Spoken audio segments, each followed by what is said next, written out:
All right, we're live. All right, 6 o'clock, we will call the meeting to order. Thank you, everyone, for joining us tonight. First order of business. Approval of the agenda. Any additions to the agenda? Any changes to the agenda? Patty? Yeah, can we add committees? Yeah. Just a Oh, go ahead, sorry. announcement, should be very brief. That's okay. Okay.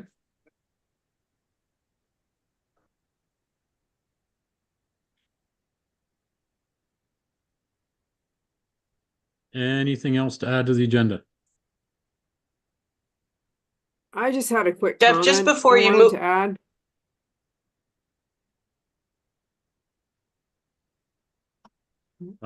Julianne, go ahead.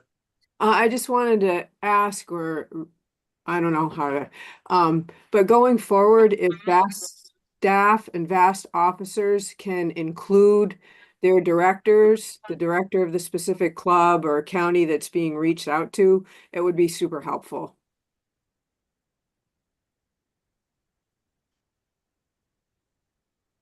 Jeff, just as a point of clarity for your next one, the secretary's report, before you move into a motion for the agenda, because I don't know if you're going to need to change the agenda for this, but the secretary's report, you will be asking for a motion to approve or amend or update or whatever August, and then the special meeting we had in September after the annual meeting. Okay. Thank you. I don't think that really needs an agenda change. We'll cover that with the secretary's reports. Anything else for the agenda?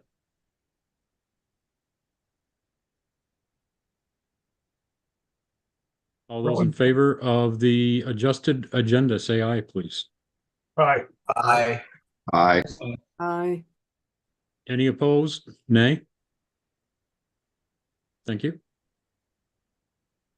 And thank you, Julianne. I think that's a great idea. Communication is a wonderful thing. Secretary's report, we will entertain a motion to approve the August Secretary's report. Then I will make a motion. And a second? Windsor County, a second. Just for clarity, that was Grand Isle and Windsor. Yes. Oh, did everybody hear it? Okay, thank you. Any adjustments or changes to the August Secretary's report?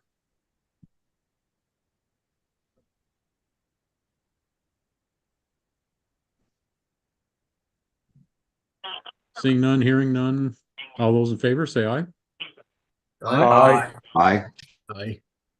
Any opposed, say nay. And I will entertain a motion to approve the special Board of Directors meeting after the annual meeting. September, whatever it was, 7th. 7th. Addison County makes the motion. Motion to approve. Thank you, Louis. That was me, but okay. Addison and Chittenden. Addison and Chittenden. First and second, first, either way. Yeah, it doesn't matter. I have Addison and Chittenden. I heard Lewis first. I heard Louis as well. Thank you. Mm-hmm. Any corrections to that special meeting secretary's report? Yeah, Jeff, excuse me, it has me listed as present. I was not present. I had to leave to go to work, so. Okay, we can make that change.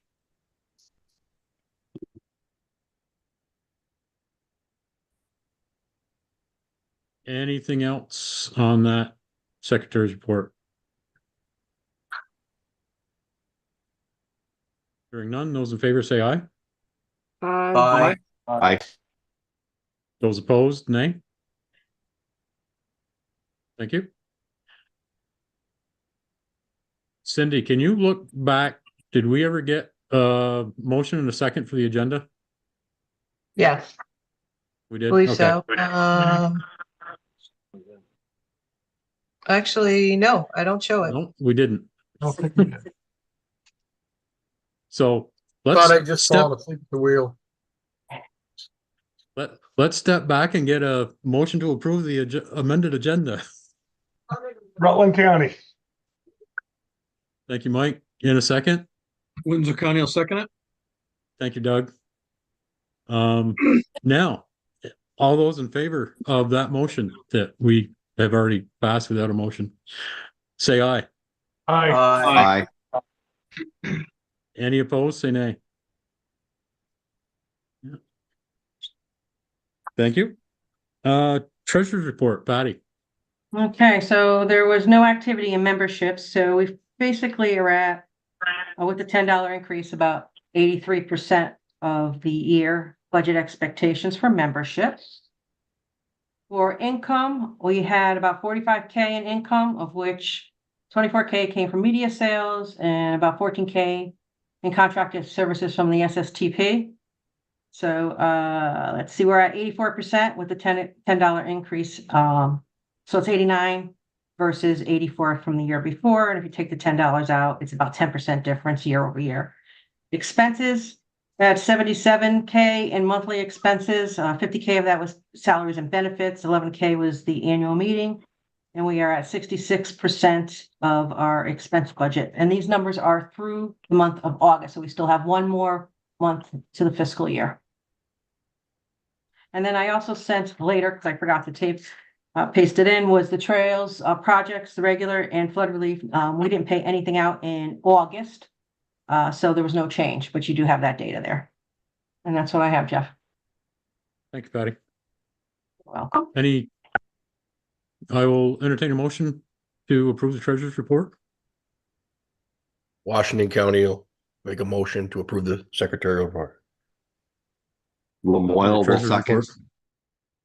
Thank you, Jeff. Thank you, Dustin. And just Any- for point of clarification, it's the treasurer's report, not the secretary's report. Yep. Sorry about that. It's okay. We knew what you wanted. I was Secretary Um, online. reading ahead, so maybe that's. Any questions for Patty on the treasurer's report? And hearing none, seeing none, all those in favor say aye. Aye. All those opposed, nay. Thank you. Thank you. No tabled items, no old business, new business. Pick clubs for review, Cindy. Oh, it's that time of year again. I have an email correspondence out to Bonnie, our CPA, just to get updates on any of the current ones that are still going through it and all that, but she was on vacation, so I'll have more for you at the next meeting. But it is that time of year to pick clubs. So I'm going to share my screen, and I have the list on my screen, as well as I opened up a randomizer. So I don't have to hold my phone up to the camera this time. You can all see it on my screen. And so let me share. And just to remind everyone, I'm including everyone on the list. And if we pick the same number that we picked before, we'll pick again. Okay, so let me just minimize this and open up my web page and move that over. Okay, can everybody see that? Okay, so I've already put in that we are 1 through 123. And so these are the numbers we're going by, not the numbers on the left. We're going by the numbers they were actually assigned. Okay, so generate. Oh, shoot. Okay. All right, so 57. All right, that's the Jacksonville Easy Riders. So let me just type it in while I'm doing it. 4. Back over here. Generate number 31. That's Danville Eskimos. Over here, generate number 94. Shell House, Nostalgic Mountain Jumpers. I don't know if they're still active, are they? I don't think so. I think Lewis we was- should, I think we should pick another one just in case, or just, I'm sorry, Lewis, were you gonna say something? Yeah, that club has changed its name. It's in Ferrisburg. Okay, so is that the Yeah, down- Ferrisburg Club? Yes.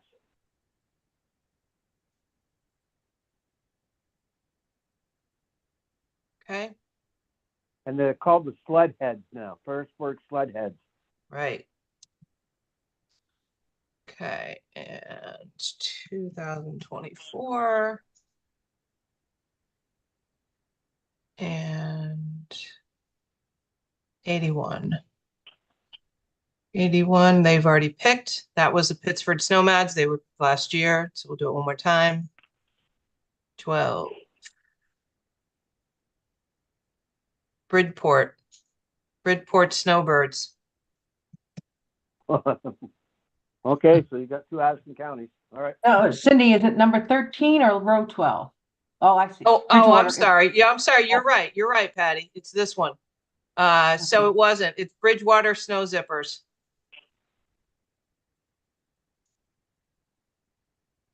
Thank you for catching that. Oh, no problem. It's. Okay, so we will go ahead and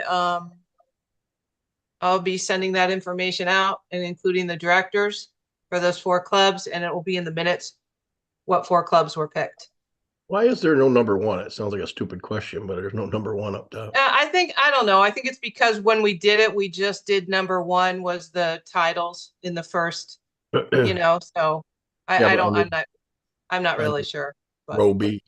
yeah. But we've never changed their numbers. So the only time we've ever taken any out, the only other thing I can think of is we did take a few out that are no longer clubs, you know, that have merged with somebody else. Mhm. And let me just save this to my desk. Well, I don't need to be sharing my screen. I'm watching this. Stop sharing. Okay. I'm just gonna go ahead and save this. So I'll be sending that list out to everybody. Save this PC. Browse. Desktop. Okay. Thank you, We only Cindy. picked 4. Yeah, we always only pick 4. Yeah, I can remember 4 or 5. Yeah, it was 4. There have been talk about doing more than 4. There have been talk about doing counties as well, but it's a little hard because not all counties are very active as far as funds go. You know, some counties don't collect county dues and stuff like that. I think 4 is plenty. I just couldn't remember if it was 4 or 5. It's 4. Good question. Any other questions for Cindy on that process? Thank you, Cindy. New trail app. Cindy, Matt, Mandy, Beth. So we've been telling you guys that we're planning on having a new app this year, and we're still working on the putting it all together. But basically, the new system through Atlas Tracks and Map Gears will be it'll be GPS as well, GPS and groomers, just like before. We're just hoping that the relationship, because these 2 companies have already worked together successfully in other provinces and states, that we'll have more success with them ourselves. But the biggest update is that the app itself, there will be a free version and an upgrade version that people can pay for. So the free version will have the trails, it'll have the status of the trails, open, close. It'll have businesses, all the junctions and all that kind of stuff. If people want to upgrade for $4.99 a year, that's when they'll get the grooming. So if they want the grooming layer.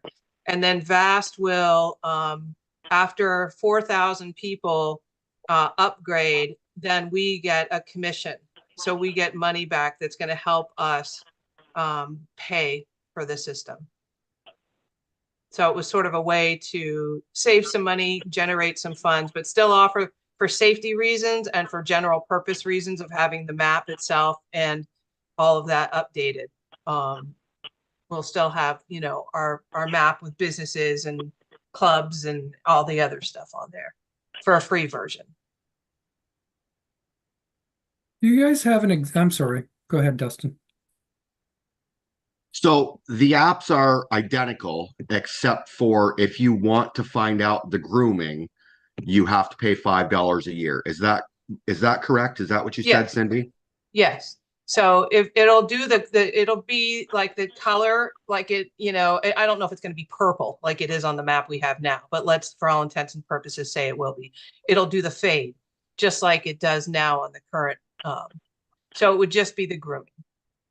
That's the only difference. No other Yeah. option, no other upgrade. Okay. No. Okay, No. thank you. That's I mean, there are other there's other enhancements to the paid version. They have Oh, okay. yeah. They'll have like better, like more enhanced business listings, things like that on the paid version. But as far as safety things, that's all going to be the same.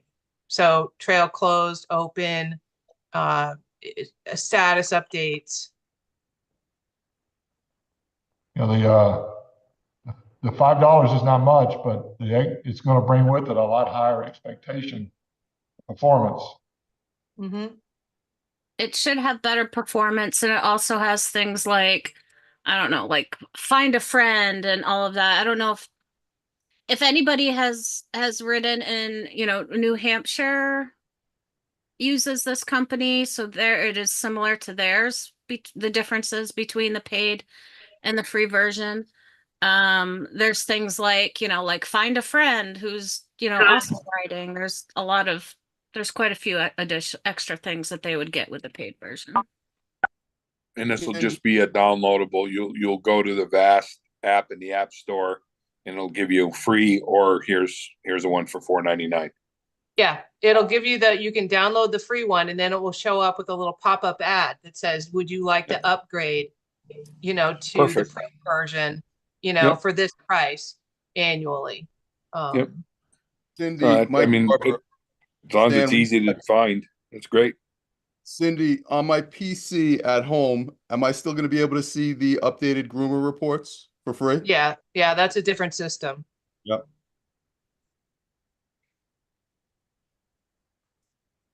Mark, you still have your hand up? Yeah, I was just wondering if there was a place we could look at what we'll see, not necessarily our state, but do they have something that would be similar enough where we can look at it and say, hey, this is what it's going to look like in Vermont? Yeah, you can look at New Brunswick. You can look at New Hampshire.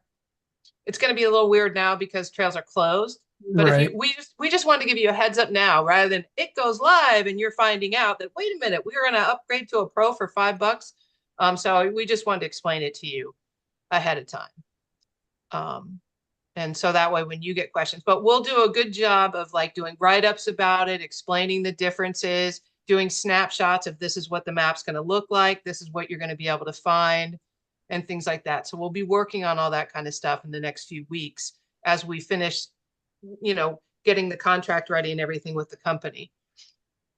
But we were excited about the fact that, you know, the $4,000 that the company is, or yeah, the 4,000 riders, 4,000, that's going to cover them building it. So it's not just their fee. It's covering us building the system. So after the 4,000 people upgrade, and we have somewhere between, we think we have around 6,000 to 8,000 that have our map already with the older system. Once we get past the 4,000 and we get 10%, that's just 10% cut for us. And then before that, those 4,000 users, that's actually paying for the system.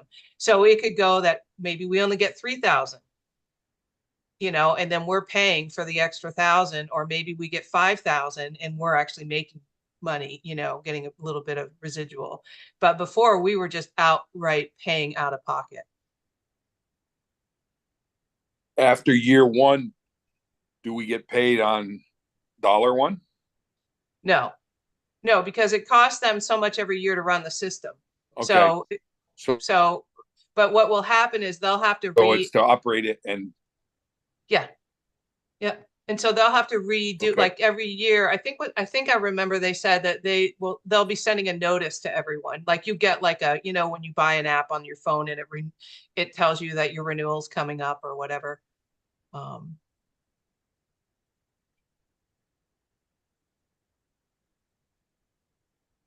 Something to look forward to. Anything else for Cindy or Matt on that? And I'm sorry, Matt is picking up a kid at a soccer game. So he's sitting in his car on his phone. So that's why Beth and I are fielding these Matt questions. He's here. He can hear you if you really need to talk to him. But it's that time of year when every kid has practice every night for a different sport. Anyway.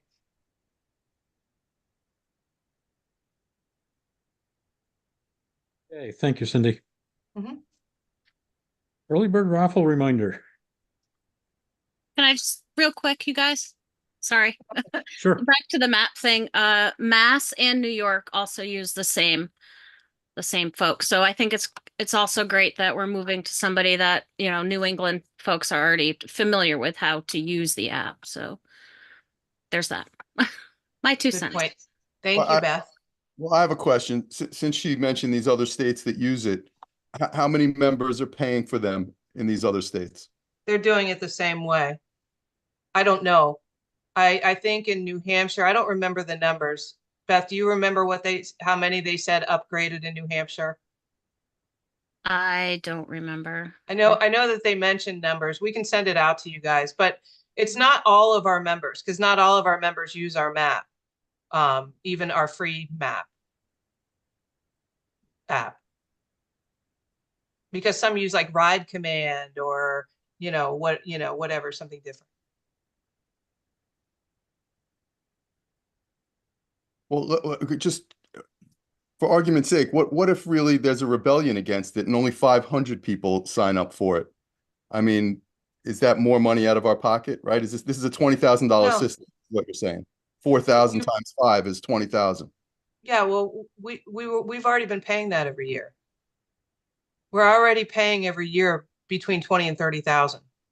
So this is a way to continue to do that, but able to have it pay for itself some and have a more consistent system. But we can get those numbers for you, because I know that they did say that New Hampshire got a check this year. Wait, we're already paying 20 to 30,000 for the original system. Now are you telling me there's 20 to 30,000 for a second system? No, you have to pay every year for them to run the system and everything. So last year we were buying GPS units and stuff, so it was closer to 30. But it's going to cost every year, to run. It's a whole company of people. It's not just one person. Like they have an IT team, they have, and it's 2 companies that work together. There's a map company and the GIS folks. I was just wondering if I think maybe what Mike is getting at is, does any of that money subsidize that 20 to 25,000, Cindy? So how much, will it possibly save us the whole fee altogether? Yeah, that's what I was saying. If we sell if 4,000 people upgrade from the free version and pay the $4.99, that's going to cover that whole cost.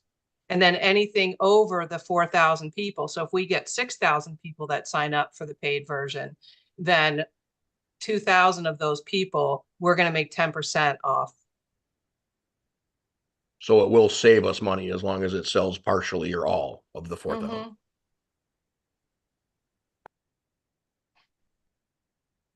Jeff Rogers got his hand up. Go ahead, Roger. Thanks for working on this. This is long overdue. Our system is in need of some revamping. And I use New Brunswick's like religiously, and it works good. It doesn't take much to have to pay the upgraded fee. Like if you want high resolution maps and be able to zoom in to where you are, you got to pay the fee. And I can't imagine too many people balk at it, but what is the the club side of this, the back end side where clubs are going to be marking trails open and closed, does it seem user friendly? I mean, I can imagine it probably is, but I'm just curious, not having used it on that end. Because Yeah, I obviously mean, we want something that's going to be fairly simple. So yeah, we're being told that the interface that the clubs will be using is very user friendly and very simple. I think the only difference, the thing that we're going to watch out for, isn't on the user end or the club end. It's on the GPS unit end, because the other states and provinces that use this, and this might be why we've had problems in the past as well, is we pay by the mile, not by the hour. And so like in New Brunswick, they pay by the hour. So, we're already asking clubs to like keep their hours written down, and things like that. So that might be something we have to come back to the board and say like, look, need the trails committee to kind of work out how we can go from miles to hours. Sorry. but how does that affect the GPS? I'm confused as how we're paying. It's how it gets sent. It's how the information gets sent from the GPS unit. Oh, I gotcha. Gotcha. But more to come on that, because we definitely don't want the problems we've had in the past, and we weren't able to fix those by moving from miles to hours before. But if we have to do that, we don't think that transition will be hard, but we want to get it all figured out before, with everybody involved. I guess unless we're using it to pay groomers, what difference does it make whether it's hours or miles? Well, we do use it to pay groomers. Okay, so that's the intent to do the same thing. Okay. Yeah. Yep. And I'd Cindy, suggest can I? if you're curious about the user side from the club's view, if you have any contacts in some of those other states that we mentioned that use it, you might want to, other, people, officers and clubs in other states, you might want to reach out to them. They would probably be happy to share their experiences. And also we will put together a video to show like how to do this. So clubs can watch the video and, you click here to do this and click there, so they can keep going back in to watch it as a guide. And somebody else was asking a question. I couldn't tell who it was. Hi, Cindy. Richard Sedlak here. Hi, Richard. I don't see our Vast app in the Play Store right now. It's not. It's been taken down. Okay, but it will be the same app. No, it'll be a Vast app, and it will have our logo, but it's a different company. So the old one's been taken down. So once the new one's up, it'll be searchable and all that. Oh, okay. Yeah. Good question. I wanted to spread the word now. Yeah, we're not there yet. I just wanted to make sure that we wanted to make sure that the board was aware of where we were heading, because, we're getting close to the season and questions will be coming up. And, we're at the point where like, okay, we're convinced, we're hopeful after so much bad luck, knock on wood.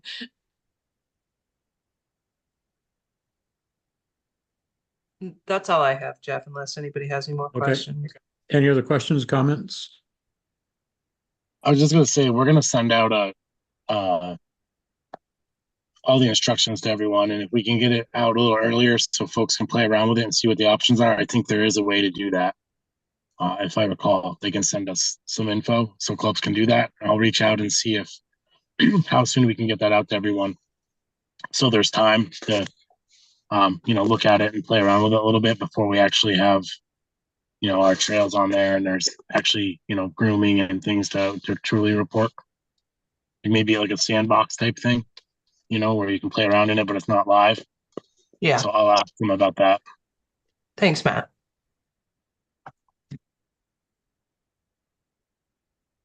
Thank you. Moving on. Early bird raffle reminder. Cindy. I just want to keep encouraging everybody to share that. We'll keep reminding people that that's happening on the Facebook page. But I know a lot of clubs and counties have shared that what I posted last week about the early bird raffle. So thanks to those who are sharing it and continue to do so. And we'll keep letting people know as well in the e-news and on social media. That's all I have. Safety class and club events reminder. Yeah, this is just a reminder that we're getting calls now. People with children that want to take safety classes. So please, if you're planning any safety courses, put them up on our website. I had a director reach out to me last week, and I went online and looked, and there weren't any yet listed. So I know people are in the planning stage.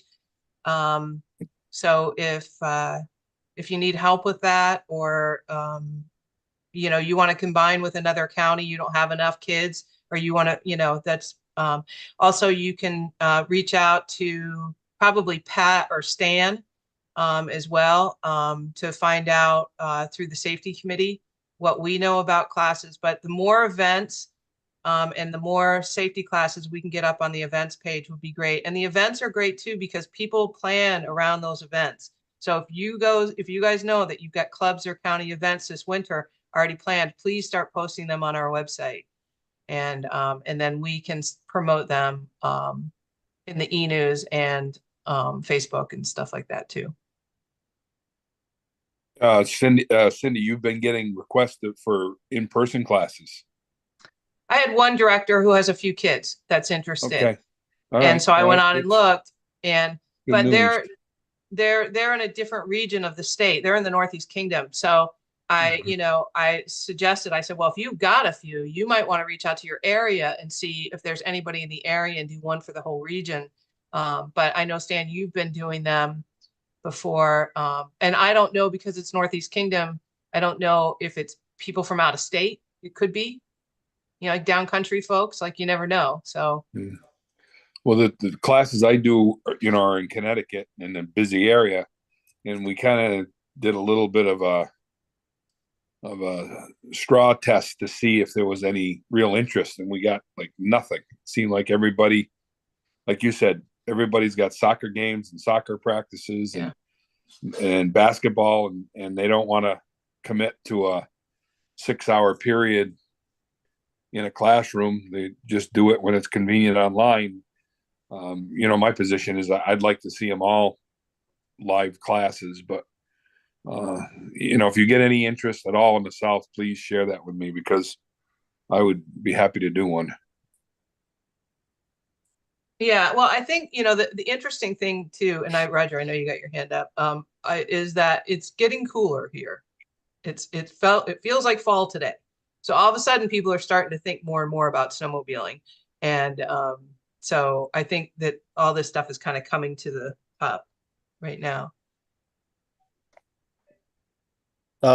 We're hosting one in Newport, our annual one. That'll be on December 7th. So I'm going to be working on getting the advertisements and stuff out for that. So you can send them my way, give them my phone number or whatever, but hopefully the cooler temperatures help me sell my sled too. That'd be cool. I will. And will you guys make sure to put it on our website too, please, when you get all the info? Thanks. Yeah, and as a matter of fact, I think that's really the best way to get materials. And Stan can correct me if I'm wrong, but I'm pretty sure that that's how the state police gets material order lists, is when we submit it as a class on the VAST website. It sends a form to them, and then they mail us the materials.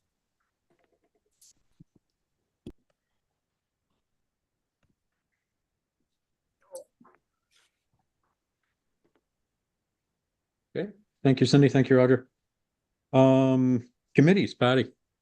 Okay, just a FYI, tomorrow, there's gonna be email going out to all the directors regarding the VAST committees for next season. So looking for your response if you want to stay on your current committee that you're assigned to, or you want to join a new committee or whatever. There's a couple questions. If you could just look out for that email.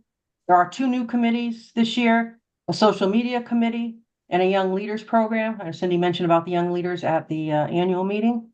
If you're interested in, the response is to Cindy and I. So we have a meeting scheduled for early October to go through and do a proposed slate of the committees, and we'll be presenting that at the October meeting to you guys. And we'll also be sending out e-blast or e-news, whatever, to the membership to see if there's any interest from members too. So with the same type of deadline. So just look forward to seeing that. And if you have any interest, you want to switch up, you want to stay on, just let us know. So we have that information when we get together. That's it, Jeff.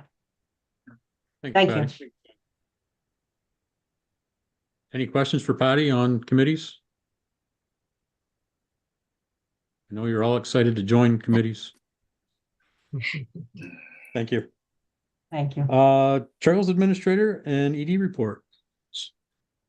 The only thing that we were going to add is to talk about the funds, the funding for flood relief and trail projects. Matt's been working tirelessly on this for the past few weeks, months, and we'll be sending you an update tomorrow. The executive committee received that update this afternoon, but Matt, did you want to just talk about like overall kind of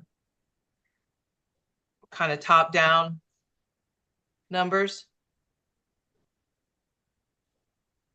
Yeah, I can. Do you have it there with you, or do you need me to? I do, yeah. No, I have it right here. Great, thank you. So in fiscal year 24, the FRT funds, which is the 750,000 that we got from the legislature, that we have spent 458,000 of that so far in fiscal year 24.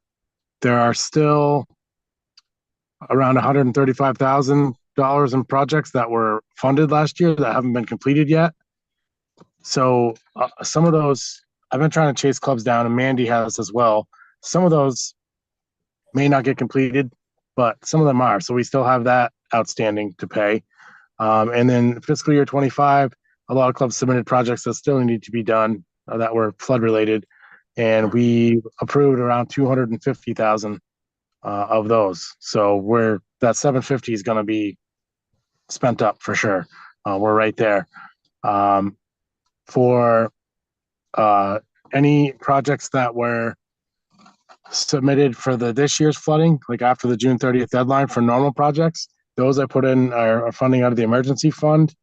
And those we had around 680,000 in requests so far. And I have funded around 300,000 of them. Some of them we're hoping to get done in other ways. Towns are working on class 4 roads, different things like that. Some trails are going to need to be closed. We're not going to be able to fund them right now because there's huge projects on them, $70,000, $80,000 projects that I didn't fund, but there's ways around them that are fairly simple. So it's not going to cut anyone off. So I just spent a lot of time looking at maps to figure this out.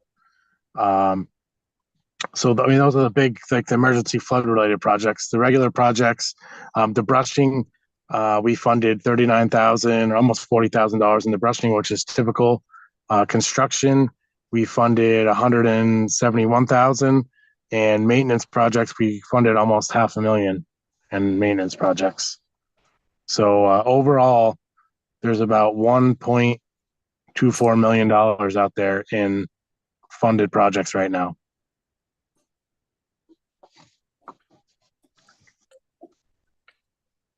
And I can go into the weeds more, but I probably did more than I should have. Well, we will be sending that, because that was a lot of information to digest. So you didn't need to take notes. We will send you, Matt put together a very nice email, and we will be sending that to you tomorrow. That outlines everything that he just told you. And then we'll get together and look at what we've got left in reserves and all of that. And Patty and I talked about this earlier today. We're going to have a meeting next month to go over what our reserves are for any emergency projects that come if we get any more floods this year or windstorms before the season opens, where we would be able to get that money from, and funding reserve accounts and things like that you guys will be deciding on those numbers next month, just so you know, because that doesn't fall on the fiscal year. The money that we're talking about would have been the leftover trail fund money from this past budget. So it's just sitting in the checking account. So it's nothing that has to be done before October 1st.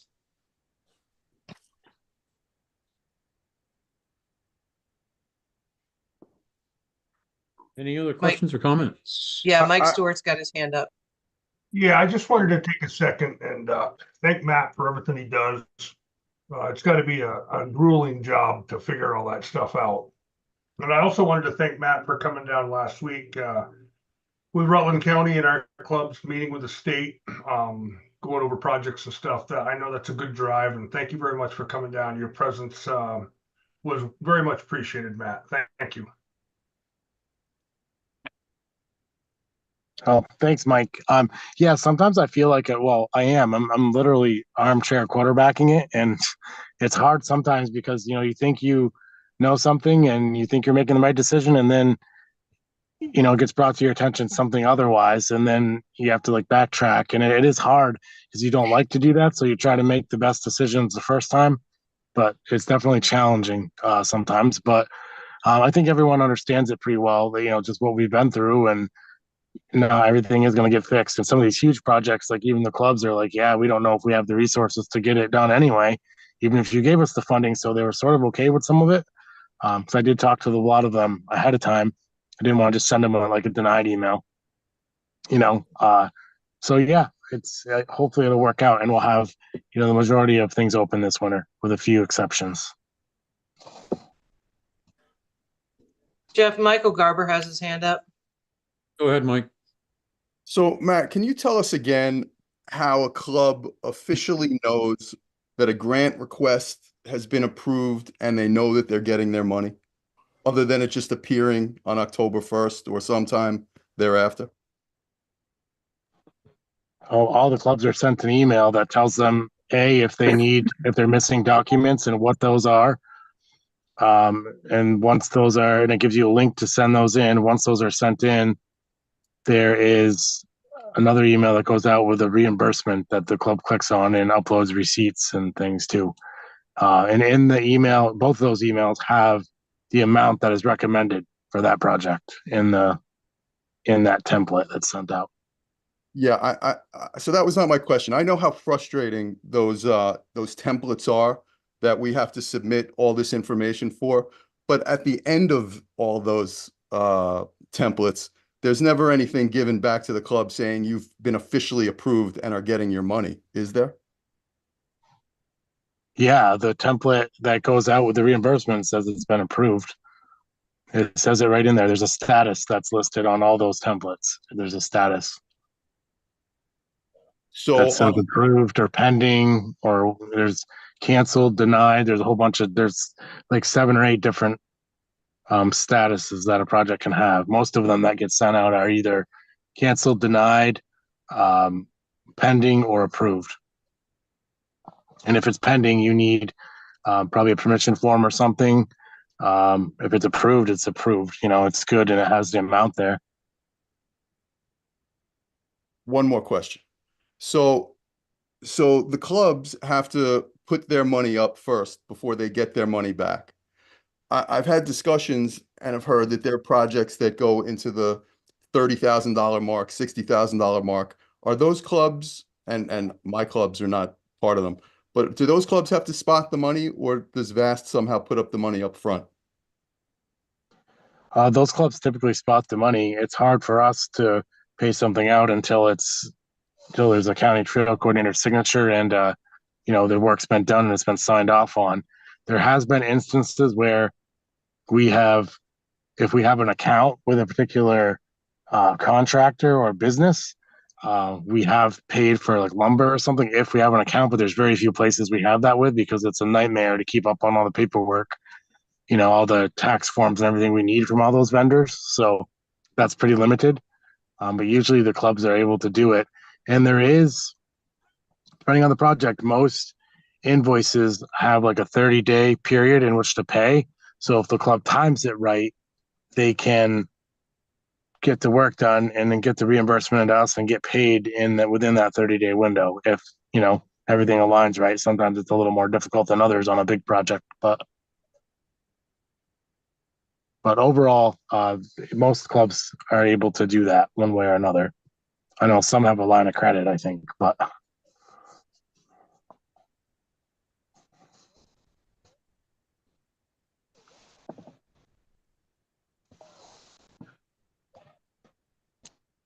Anything else for Matt? On the, just real quick on the app, are we gonna have time to be able to mark the trails that are not gonna be open next year?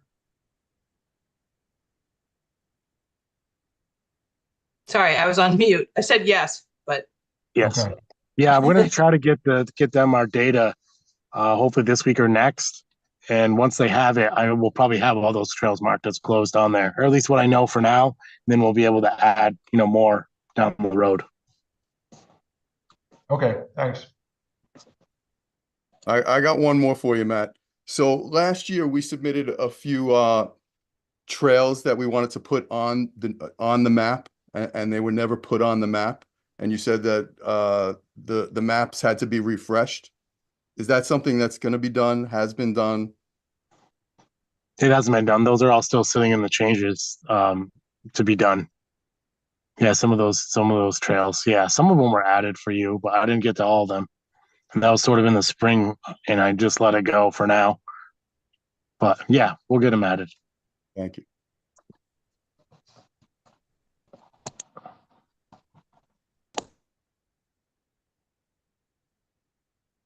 Anything else on any of the included reports in your packet?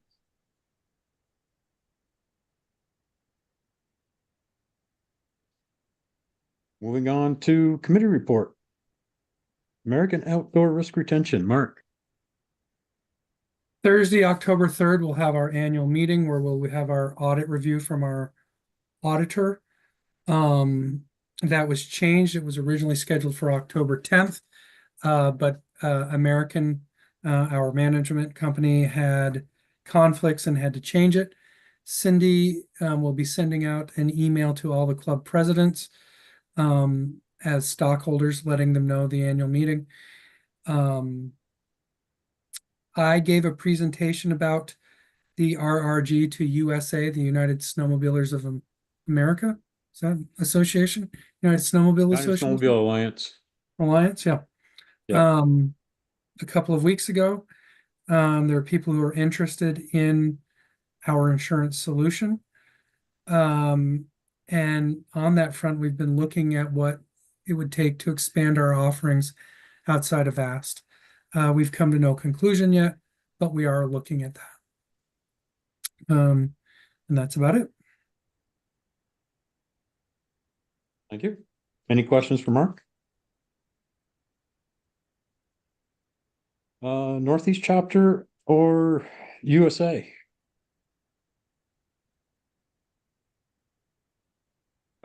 Anything? Mark covered what happened at USA. That was pretty much most of it. Okay. Nothing from Northeast chapter. I haven't heard anything recently. Snow Trails Conservancy, Jim. Nothing to report. Thank you. Law enforcement, Cindy. nothing to report. I'll be working on contracts in the next couple of weeks for law enforcement for next season. Okay. Awards and nominating, Patty. The awards part of the annual meeting was successful. Just a reminder, if somebody picked up an award for somebody who was not able to attend, to please make sure they get a photo of the award with the recipient and send that to Beth, the magazine, at editor@btvast.org. Deadline is October 15th. Thank you, Beth. Bylaws and policy, Mark. Nothing at this time. Annual meeting. Anybody? I think it's, what did we say? In Addison? Lewis is doing it next year. Yes, it's Addison It was next a year. great, I would like to thank Wyndham County. I think you guys did an awesome job. It was a beautiful location. And it, everything really worked out well. And It was an interesting place to find, even though I've been there before. My GPS led me in a very fun, it was a fun trip. But anyway, got some great feedback and yeah, had a really good time. And thank you very much, Wyndham County. Absolutely. It was a great location. Mm-hmm.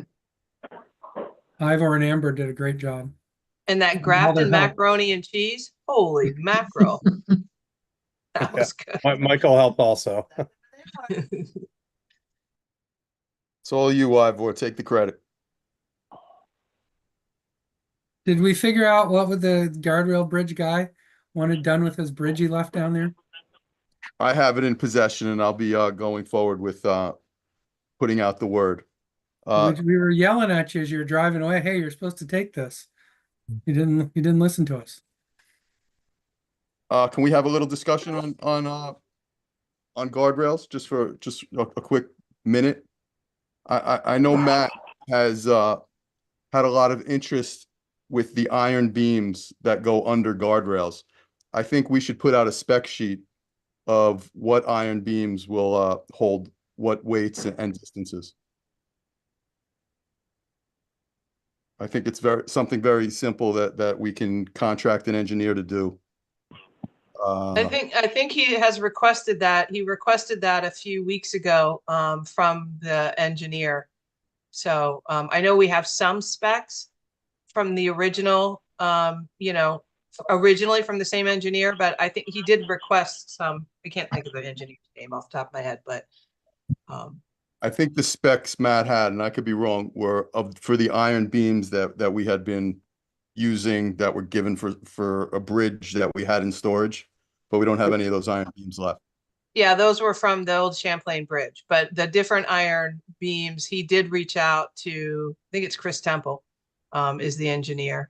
So just waiting. And I think there's an ASTM designation for all types of beams, whether they're I beams or H beams, the dimension, the thickness of the web, all of that comes into play. So it's not just a generic value for I beams. It is very specific to the geometry of the I beam and also the thickness of the webs and potentially also the tensile strength of the steel being used to manufacture them. So it's not generic. Lucky he had the car back in the driveway. I think because I think kind of what he's looking for is like if you had a 20 to 30 foot bridge, what weight rating do you need of beams to support that? And then another one that say you go 30 to 40 feet, what weight rating do you need to support that, assuming that all the bridges are going to be on a class 1 trail? Then when you're shopping for your beams, you can say we need beams that'll support a 40-foot beam and what the weight rating needs to be for it. Whether you want to use 2 beams or 4 beams, then you could figure that out a little easier with whoever you're getting the beams from. If that makes any sense.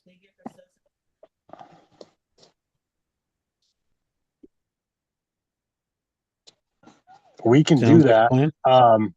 I don't know where we're going to come up with the money to have an engineer do it, because I can tell you it won't be cheap to do it generically. For some of the reasons Stan stated, I have asked them for the beams that we currently have in inventory to look at some guardrail options for some of those, because some of the clubs have asked. But we'd have to redo our entire bridge spec. I bet you it would cost 15 grand to have that done, just to throw it out there. I think. I mean, we can do it. I don't mind, but it's not a bad idea, but we probably would need to spend quite a bit to have somebody redo our entire bridge design at this point. I think you're underestimating how much it'll be. It might be, yeah. It's not cheap.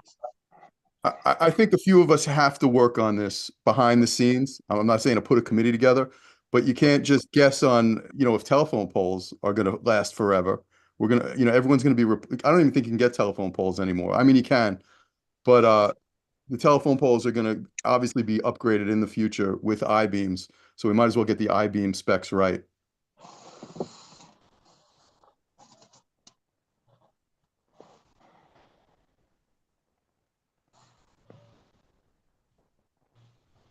I think an engineering handbook will give you specifications and span limits for different standard configurations of beams. You can get a Ryerson book and it'll show you generally, but there is Yeah. an awful lot of variables that you Yeah. really have to, I mean, it's not easy to do. Yeah, I'm looking at like a steel beam calculator, size and weight calculator.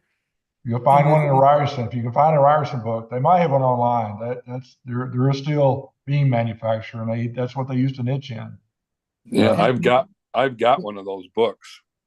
You know, but length makes, I mean, the difference between a 10 and 40 foot is huge. Oh yeah. Difference between a 30 and 40 foot is more than you think it'll be. So it's pretty tough. And What was there's stuff like material, like low carbon steel versus high carbon. And Yep. If tons you of get stuff flex, like that. there's flex modulus, there's a whole bunch of things that you have to plug into the equation. There could be a ton of variables, but if we just tell people what they need to get, that's what we're looking for. I mean, one thing we could always do is we have specs for the 14 by 14 by 89 pound per foot H piles. You can go buy those. We have those specs. I don't know what those cost to buy new, but we could buy those and use them. We do have those specs already. Those beams are way oversized for some of the smaller bridges, and they're pretty impossible to move unless you have very big equipment. Anything that you're putting guardrails on with dirt on top is going to be at least that big, if not bigger, I bet, for anything that's engineered. They're not, those are really small beams, actually, Michael. 14-inch beams are. Sorry. I was gonna just say, sounds like a good job for a little committee. Yeah. Or Sounds we like could take it up on the Trails Committee also. It's something we can dial in. Or a subcommittee of the Trails Committee. I think you'll get more done if you do it that way. You know, just we got subcommittees of the subcommittee, and yeah. Trails Committee is a subcommittee. And then you call it a task force and you give it a deadline. I think that might be good way to use some of your social media. See if you've got out of 20 some odd thousand members, we got to have at least one or two engineers in the group that might be willing to throw something together. But definitely something to work on in the near future. Let's see, annual meeting, executive committee, nothing there. Personnel committee, Julianne. No, still working on the draft for the bylaws committee.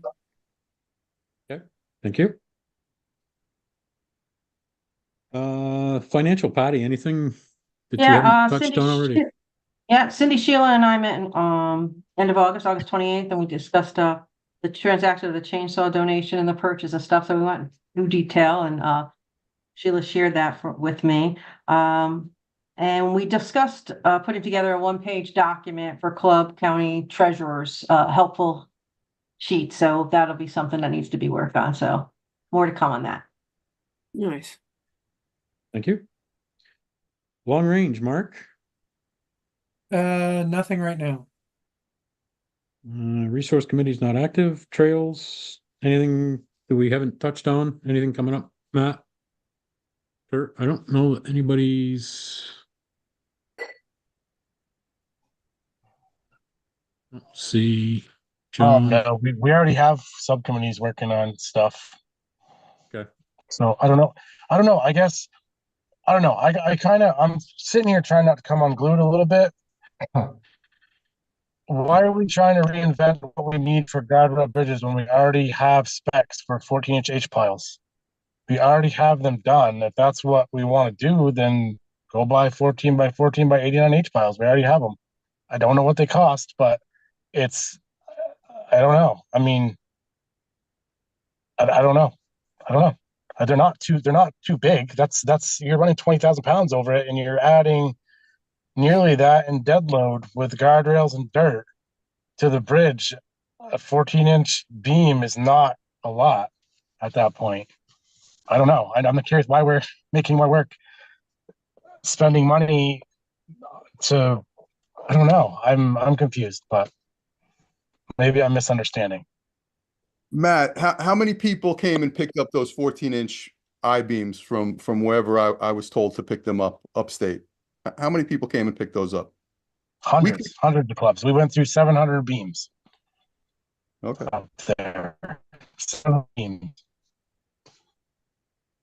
Yeah, I mean they're beams, but when you're building a bridge with beams and putting guardrails and dirt on top of it, it is not going to be a small beam. It's not. It's the liability and it's just not. It's a lot of weight. So it's not going to be a small beam. The 14-inch beam is tiny. It's one of the smaller ones they make, actually. Unless you're getting into like really like stuff in a building, smaller stuff in a building. But 14-inch beams are pretty good stuff. Stuff we did is 3 foot, 3 feet up. Like it's really big stuff. That was like any beams, but for band, that's what we're into. But yeah, I don't know. I don't know. I mean, we can do something else, but we're going to spend a ton of money, and I don't know if it's really going to get us. I don't know. It's not going to get us far. I don't think much further than we already are. I don't believe. What do we still have in What do we still have in inventory as far as those 14-inch beams? They're gone. We have none left. There's not a single one left anymore. Okay, so when I start They're pricing gone. those 14-inch beams, we'll see how much money it's gonna cost us as far as transportation and cost of those beams. I'll find out. Yeah, I mean it's trucking. It's roughly 100 to 150 an hour. It's what it's going to be for those beams or lighter beams. It's not really going to matter. It's going to be the same price, and yeah, I don't know. And those beams are fairly small beams compared to a lot of the stuff that we move. They weigh a lot per linear foot, but that's the reason they could actually be used for bridges, is because they had a thick flange and a thick web on them, and it made them heavier. That's why, like I said, those were made to be driven vertically, not necessarily horizontally, but because they were 89 pounds per linear foot, they were able to be used for a bridge. Otherwise, they wouldn't have been able to, really, probably. So I don't know. I mean, we can reinvent the wheel if we want, but I don't think it makes sense. I'm just saying my opinion. It doesn't make any sense, right, to do that. But Well, how many clubs, Matt, have bought those I-beams other than getting them from you for free? Has anyone gone out and purchased them? I'm not asking because they could get it for free, so there was no reason to purchase them. He's breaking up, but he said because they could get them for free. Well, There weren't that many purchasing them. Yeah, the thing is that you're buying those when you're buying beams, typically you're paying by the pound, and whatever the configuration is, whether it's a 14 by 14 or I mean, we got one real long bridge where our beams are 32 inches. Ivor, maybe you can remember, but that one that's on the power line by 121, the one that the power company was involved in, those I-beams we set with a big crane because they were about 30 inches tall and the flanges were about 16 inches wide. And, it's by the pound.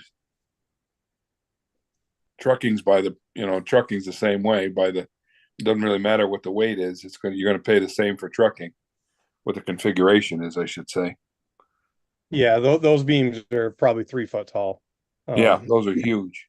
Yeah, and So- that was a combined effort between Meadows and Velco Yeah. and Snowmobile Club. Yep. Yep. Bye, Julian. By the way, we lost Matt. I think he was just out of service. He was starting to break up there, and I just looked and he's gone. I'm back. Oh, there he is. Leaving practice, they're sucking up. That's what's going on. Well, I think this can probably be a topic at Trails Committee at some point in time. Nothing that we're going to solve tonight. Safety, Stan. Yeah, we did not meet this month. There was a lot of stuff going on and hard to pin down a date. But Jacob is working with our provider for the safety class, the online safety class, to make some changes to the Vermont section. And as I said before, that's the only component that we can make changes to. And we had a pretty extensive list of things we wanted to upgrade, and he was communicating with them. I haven't heard from him, and I'm going to go with no news is good news. I said, if you have any problems or need help, reach out to me, and he hasn't. So I guess we're probably okay. We will be meeting next month. Thank you. Governor's Council, Pat. The Governor's Council did meet September 4th. We had a quorum, but barely. Let's see, new information, nothing from the state police other than sleds are getting prepped. Fish and Wildlife has 3 new trainees in month 3 of 8 training, and they're trying to hire 1 more. So more wardens on the trails. DMV wasn't present, but we will be discussing the regulations booklet that they put out every, I believe it's 2 years on snowmobile regulations. Something about the way they have the exhaust noise and exhaust requirements are not, the latest ones are not in that booklet, so, which was printed this year. And that's about it, because there's nothing going on in the trails, so. Thank you, Pat. Anything else that we need to discuss before Did we we- adjourn? Did we take a tally at the annual meeting about how many people we had show? How many members we had show up? Of course we did. How many was it? Just It curious. was 158 roughly. No, that's what the delegates were. So we had more people than just delegates there. We were probably about 200. I think the best way is how many lunch tickets did they sell? Is probably the best way, because we only track the delegates, not just the people that come in. So Right. I don't know if Ivor knows how many lunch tickets they sold, or Amber. He's The looking at delegate Amber. was the delegates, I think, was actually 201. That's That good. counted, well, it counted the officers, it counted everybody that was there. So. Yeah, Amber just said it was a little over 200. Yeah. Is that above average or below average? No. Nope, that's right on par. Since Jeff Halpin COVID. has his hand up. I ahead, Jeff. didn't want to, I got a little thrown here because I did have a question on something, but it's on the second page, and then we went over to committee and had a question over on the trailer, the TMA, early bird TMA. I was wondering if I could just ask Cindy a question on that, if I might. Sure. It just says, Cindy, that we one complaint I do have, if I might throw it out there, is I'm receiving this email on Friday afternoon, well, Friday evening by the time I get home, and we are socialites, so we have very busy weekends with grandchildren. But I'm wondering if we can't start getting these packets a little early so I can be a little bit more in tune with them and not reading them during the meeting. But Yeah, I appreciate that. It was there was a there was a personnel family issue is the reason that those didn't go out till Friday, Jeff. Usually they're sent out Wednesday or Thursday morning at the latest. So Sure, that's yeah. why this month it And came out understandable, late. once in a while it's gonna happen. It just seemed like we used to get them a good week out, and now it seems to be gradually a little bit later, you know? Yeah, no, they're normally they're supposed to be sent on Wednesday at the latest Wednesday afternoon or Thursday morning, but Yeah. yeah, Well, that's what happened. just gives us a little more time because some of our weekends are really tied Yeah. up. Anyways, my question is, Cindy, I know we, luckily Jeff did a great job and we obtained that trailer for the early bird incentive, I guess I would call it. But I see that you were purchasing some smaller gift certificates in here. And I wonder, because I was looking at the budget also, and I see under marketing, and didn't look like a big difference. How many gift certificates have we bought, and how much have we spent on gift certificates, or have we bought any? We have bought some from advertisers, and I can send you guys the total, but it was coming out of the special projects reserve account. So it's not in the budget. It was out of special projects reserves. We didn't feel like it was right to ask businesses to donate unless we had some that could donate. But we wanted to, make sure that we're supporting the folks that advertise with us, the businesses along the trails and stuff. And that was coming out, because I remember we talked about that as a board when last time we talked about it. I remember we were kind of talking snowmobile and where to go with it. And then it just kind of came around where we ended up with the trailer. And so that trailer is a pretty pricey. I mean, that's pretty similar to our old trailer, which is probably like a $6,500 trailer, I guess. So that's a pretty, 7,300. how much? 73. That's even better, right? So that's a really good incentive. And so I'm just kind of wondering, what else are we spending there for incentivize, especially if we can get out. That trailer was donated in its entirety. Yeah, we Understood.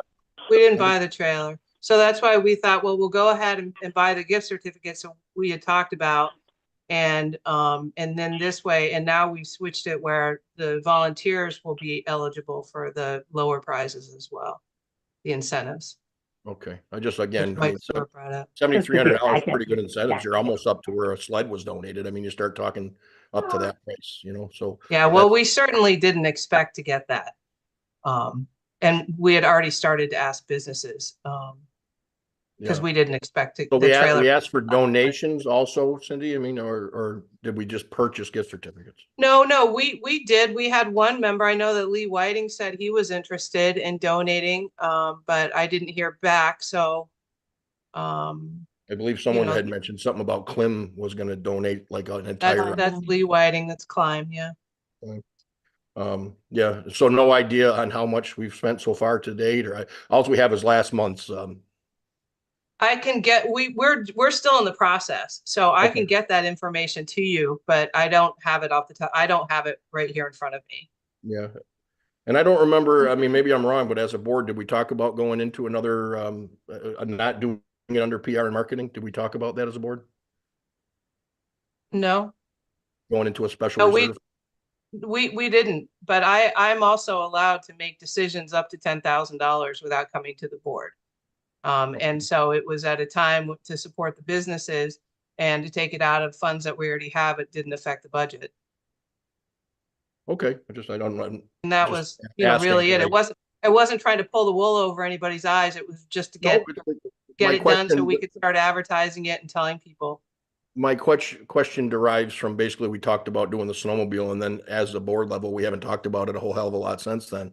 So I just we kind of dropped it, and I think some people were for, some people were not for the snowmobile, and then we got the trailer. So I was just wondering really where it went from there. That's all, No, it's not that much money. We did not spend nearly what we would have on a snowmobile or on the trailer, but I can send that out to you guys tomorrow. I can tell you from treasurer that this week, Sheila sent me a report, the weekly expenses. It was about 4K in gift certificates so far that I saw as a treasurer.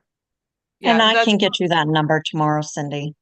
Yeah, and we also bought some from hotels, from businesses that are that support us, that are on our trail systems, to couple with 3-day TMAs as giveaways for trade shows.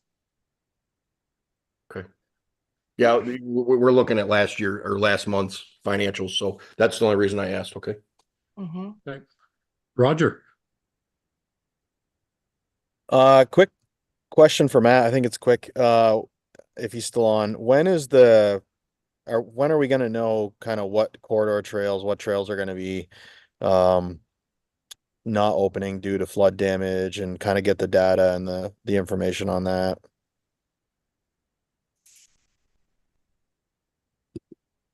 You mean the projects or the map? I guess I'm not sure what you're asking. Well, you had mentioned that there's going to be some, significant closures due to the size of the projects and the damage and stuff. I'm just curious, is like, when are we going to know what that's looking like? Are we going to be able to get like kind of a statewide map to see what we're looking at for I don't want to say permanent closures, but closures for this season?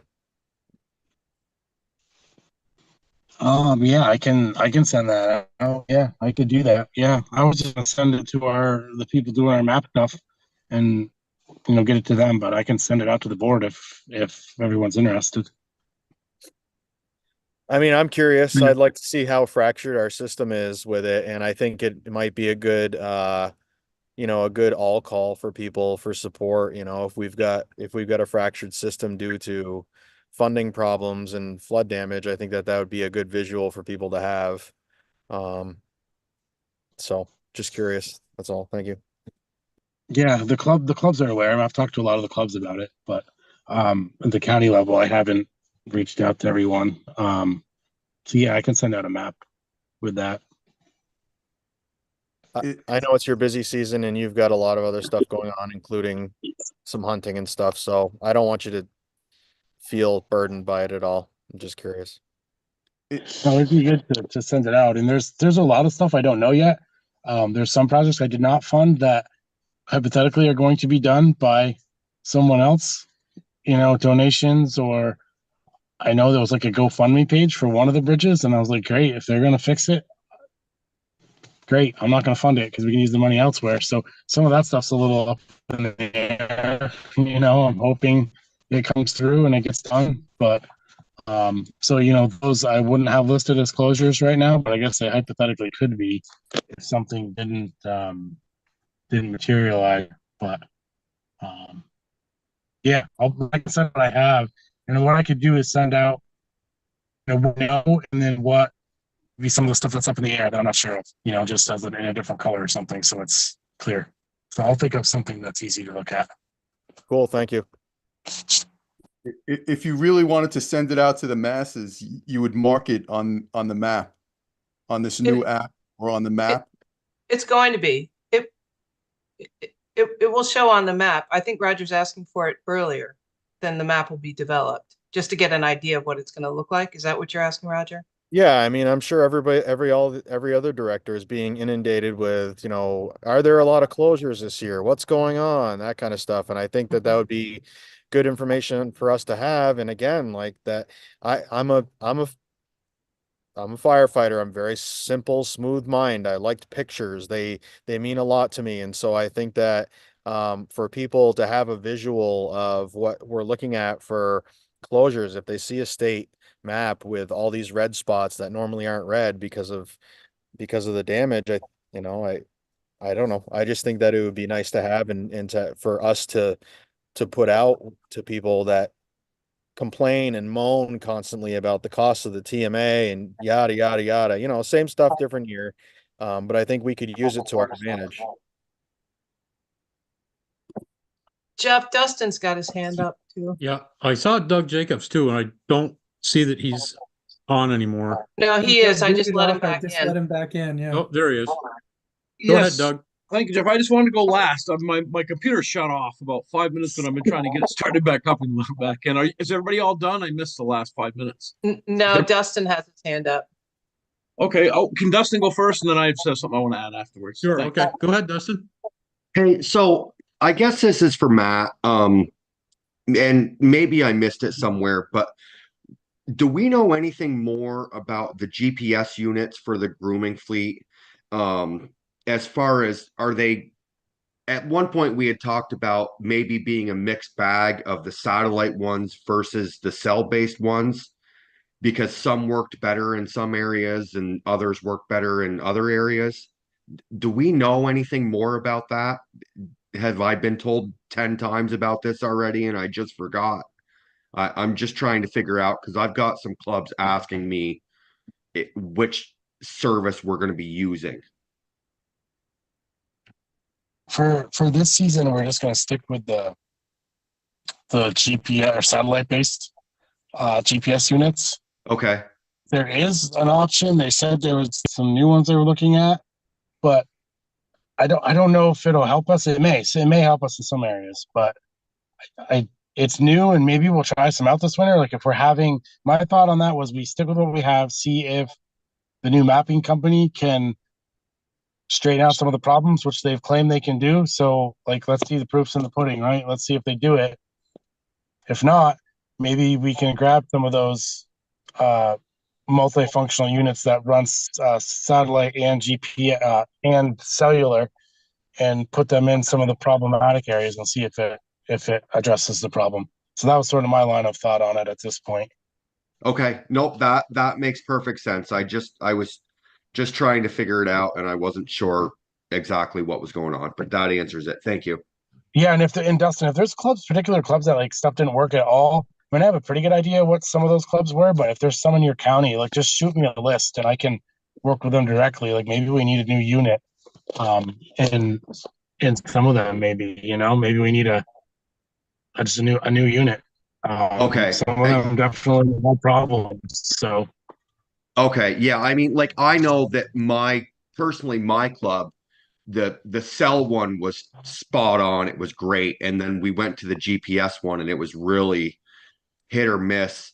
But I remember that we had talked about changing the pinging intervals or something.